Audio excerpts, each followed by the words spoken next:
Todd Corral Reuters. The bottles were getting emptier. That was the first sign that something awful was happening. Since 1989, scientists from the Entomological Society Krefeld had been collecting insects in the nature reserves and protected areas of western Germany. They set up malaise traps, large tents that funnel any incoming insect upward through a cone of fabric and into a bottle of alcohol. These traps are used by entomologists to collect specimens of local insects, for research or education. But over the years, the Krefeld team realized that the bottles were getting emptier and emptier, says Casper Hallman, from Radboud University. By analyzing the Krefeld data, 1,503 traps, and 27 years of work, Hallman and his colleagues have shown that most of the flying insects in this part of Germany are flying no more.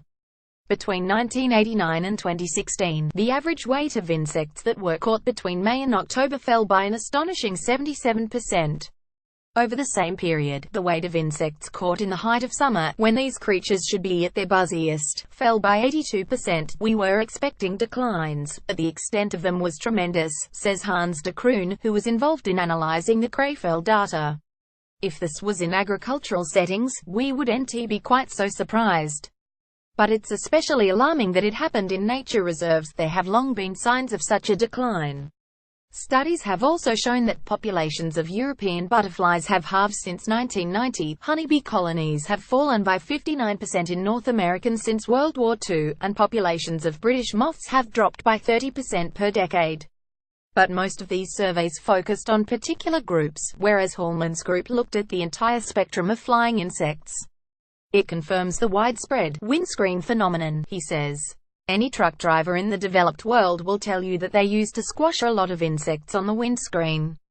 Now the windscreens stay clean. The study makes visible what otherwise has been an invisible decline in insect abundance, says Michelle Traftwain, from the California Academy of Sciences. Our mistreatment of the planet has been recognizably bad for elephants and coral reefs, but it seems likely that it has also been just as bad for flies, moths, beetles. This is, to put it mildly, a huge problem. Insects are the linchpins of many ecosystems. Around 60% of birds rely on them for food. Around 80% of wild plants depend on them for pollination. If they disappear, ecosystems everywhere will collapse. But also, insects are the most diverse and numerous group of animals on the planet. If they're in trouble, we're all in trouble. There's a debate about whether the Earth is in the middle of a sixth extinction, an exceptionally severe period of biological annihilation of the kind that has only happened 5 times before. One of the talking points in this debate is that, as Peter Brannan recently wrote, when mass extinctions hit, they don't just take out big charismatic megafauna, like elephants. They take out hardy and ubiquitous organisms as well, things like clams and plants and insects, and insects. We can't wait till we know exactly what's leading to these losses. We have to act, but remember that the German study only looked at one particular region. And it raises a question: if insects have disappeared by such a large degree, wouldn't other species that depend on them be in much worse shape? Wouldn't Germany's flowers, birds, spiders, and reptiles also be plummeting? We see great declines of insectivorous species, but not to this extent in most cases, de Kroon acknowledges. Some species could switch food sources, but we don't really know what's going on.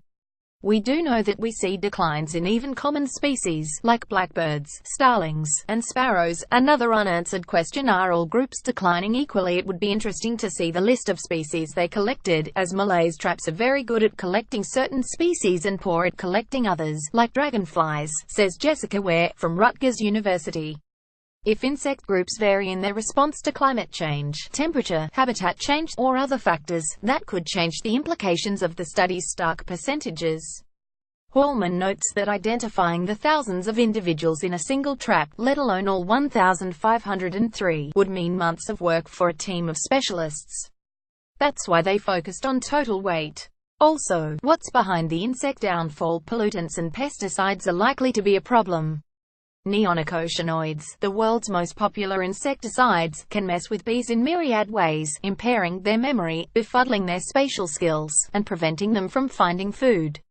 More surprisingly, the German team couldn't find any evidence that the two usual suspects, habitat loss and climate change, were important culprits.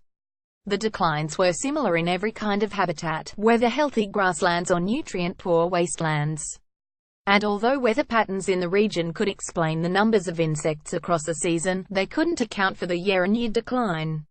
But neither line of evidence is clear-cut. The team didn't look at larger-scale climate events, like prolonged droughts, and they couldn't measure the effect of habitat fragmentation, cutting up the land available to insects rather than merely reducing it. Indeed, the nature reserves in the German study are small, too distant from each other for insects to travel between, and locked in by agricultural land. Those are hostile environments for insects, de Kroon says, so species that thrive in the reserves could drain into the surrounding no-man's land, and be lost. Ware wonders if some of the vanished insects are simply migrating into other areas. We know that certain dragonflies, for example, are changing their ranges in response to climate change, she says. So are neighboring countries experiencing a similar loss, or a specific species moving northward. That's why researchers need to do similar surveys in other countries, says Crystal Mayer, from Chicago's Field Museum. We could actually do that. We have similar samples here at the museum, for similar ranges and time periods. You could spend a lot of time identifying species, but they just weighed the samples. That's something we don't usually do, but it's so simple, and it would be interesting. In the meantime, we should use anything we have to enhance insect populations, like adding flower-rich areas around the margins of agricultural land, says Hallman. We don't want people to get depressed, says de Kroon.